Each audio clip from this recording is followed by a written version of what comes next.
Halo teman-teman semuanya, selamat datang kembali di video selanjutnya dalam kategori MBTI.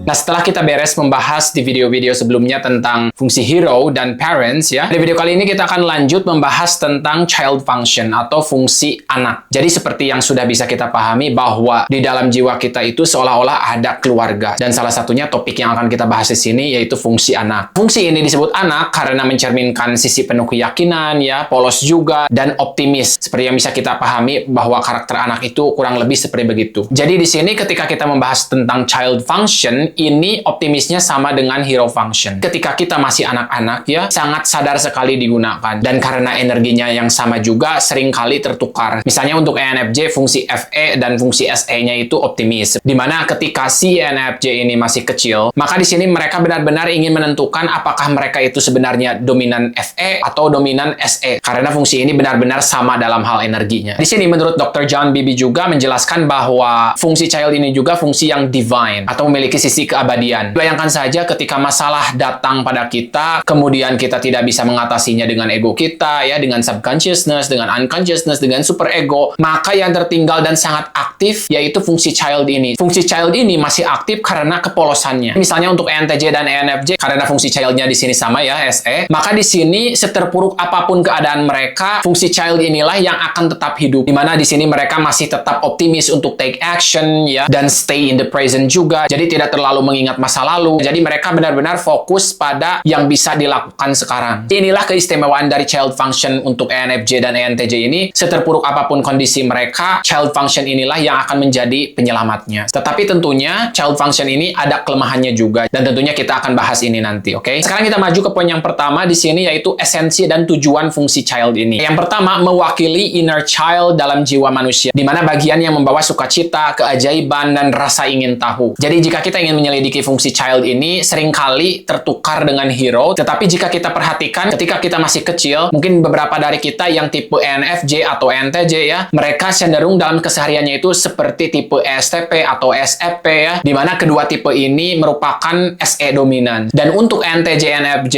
ini, mereka sangatlah aktif dalam SE juga. Tetapi yang perlu kita ingat di sini, walaupun fungsi child ini percaya diri ya, kita harus memahaminya bahwa fungsi ini tidak sekuat hero kita. Dimana jika fungsi child ini tidak diimbangi dengan fungsi parents, maka yang terjadi di sini mereka terlalu impulsif atau tidak terkendali. Jadi tetap kita harus hati-hati juga menggunakan fungsi child ini. Jadi di sini fungsi parent itu sangat penting sekali, bukan hanya untuk hero saja, tetapi berperan untuk melindungi child juga ya, agar tidak disalahgunakan. Dan hal ini sudah dijelaskan di video sebelumnya juga. Di sini fungsi child ini tujuan utamanya yaitu untuk menjadi sumber cahaya dalam kegelapan, membawa harapan dan inspirasi bagi diri sendiri maupun orang lain. Jadi seperti yang sudah dijelaskan tadi untuk ENFJ dan ENTJ, di mana fungsi child mereka itu SE ya, atau extroverted sensing, maka fungsi kognitif inilah yang menjadi harapan mereka terakhir, di mana yang menjadi harapan mereka di sini yaitu taking action atau stay in the present dan memberikan pengalaman yang baik juga pada orang lain. Jadi itulah yang bisa mereka lakukan saat keadaan sangat terpuruk sekali. Sekarang kita maju ke poin berikutnya di sini, yaitu sifat dasar fungsi child ini. Pertama di sini optimis dan penuh semangat ya, seperti yang sudah tadi dibahas juga, tetapi juga mudah terluka. Yang namanya anak pasti sangat berbahaya juga jika tidak diperhatikan oleh orang tuanya. Jadi di sini fungsi parents dalam jiwa kita juga perlu membimbing fungsi child ini agar tidak terlalu berlebihan. Dan yang selanjutnya di sini seperti hero juga, jika disalahgunakan ya bisa muncul perilaku egois, manja, dan haus pengakuan juga. Jadi maksudnya di sini jika kita terlalu mengabaikan fungsi orang tuanya atau fungsi parents, maka yang akan terjadi fungsi hero dan fungsi child ini akan terus bertindak secara impulsif. Misalnya orang yang fungsi hero-nya itu introvert, maka fungsi child-nya ini introvert juga. Di mana fungsi inilah yang membuat mereka optimis.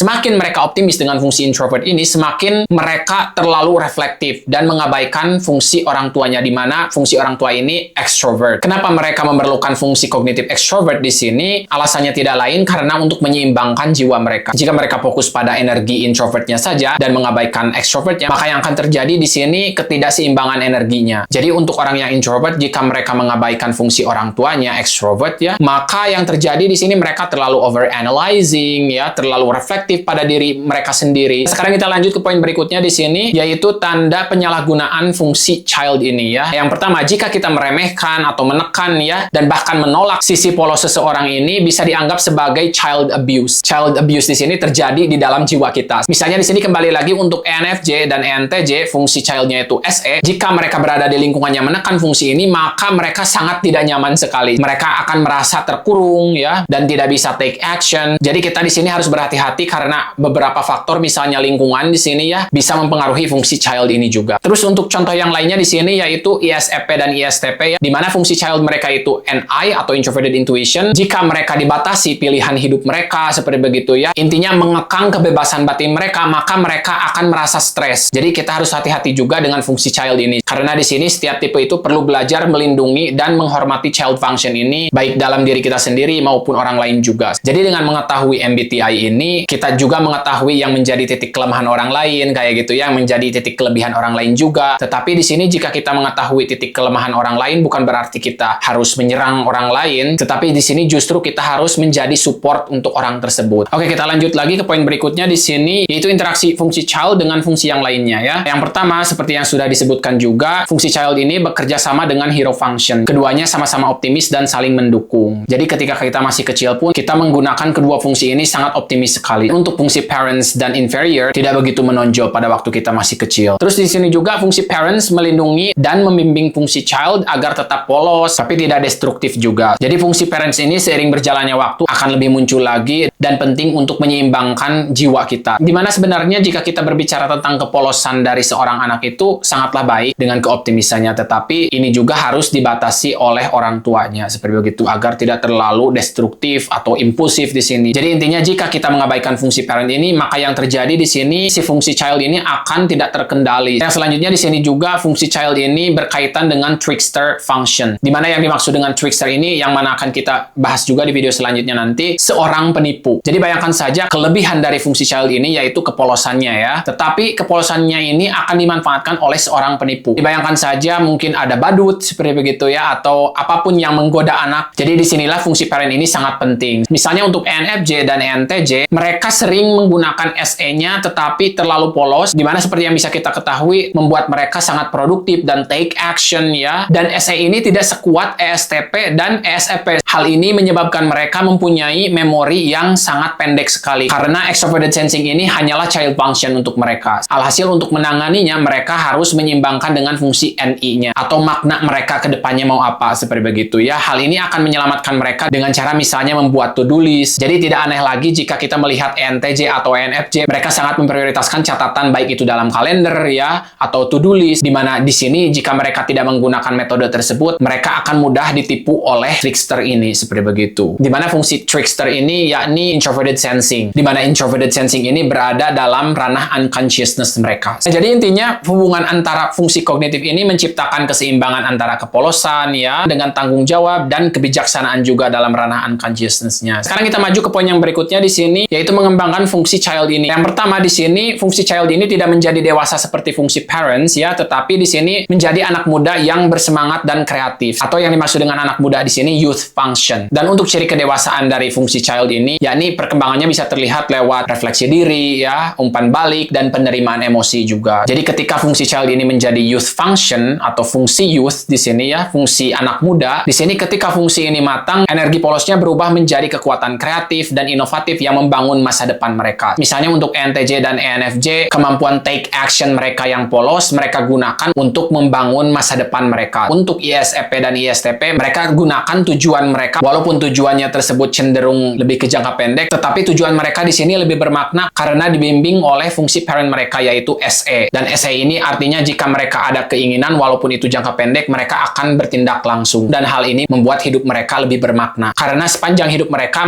lebih cenderung pada energi introvertnya, yang mana itu merupakan energi optimis mereka. Tetapi di sini mereka juga harus mengambil beberapa waktu untuk memberi makna dari keoptimisan tersebut. Dari take action inilah mereka akan menemukan makna dari apa yang mereka pikirkan, apa yang mereka rasakan. So that's all for today's video, ya. Jadi yang bisa kita simpulkan di sini, yang pertama fungsi child ini adalah sumber energi optimis, ya, seperti hero juga sama. Kemudian di sini juga sumber kepolosan dan kreativitas dalam kepribadian kita. Terus di sini juga ketika dijaga juga dan diarahkan oleh parent function, maka fungsi child ini akan menjadi pembaruan hidup dan memberikan makna pada hidup kita. Nah, di sini juga kunci perkembangan untuk child function ini, yakni yang pertama harus mengembangkan parent function untuk membimbing child function ini ya, selain fungsi hero juga. Terus di sini juga kita harus menghargai sisi polos diri kita sendiri dan orang lain juga, karena ini juga merupakan sisi yang menjadi salah satu kekuatan dalam jiwa kita. Jadi itulah untuk video kali ini. Sampai jumpa di video selanjutnya dan jangan lupa support this channel. Bye for now. Have a good one.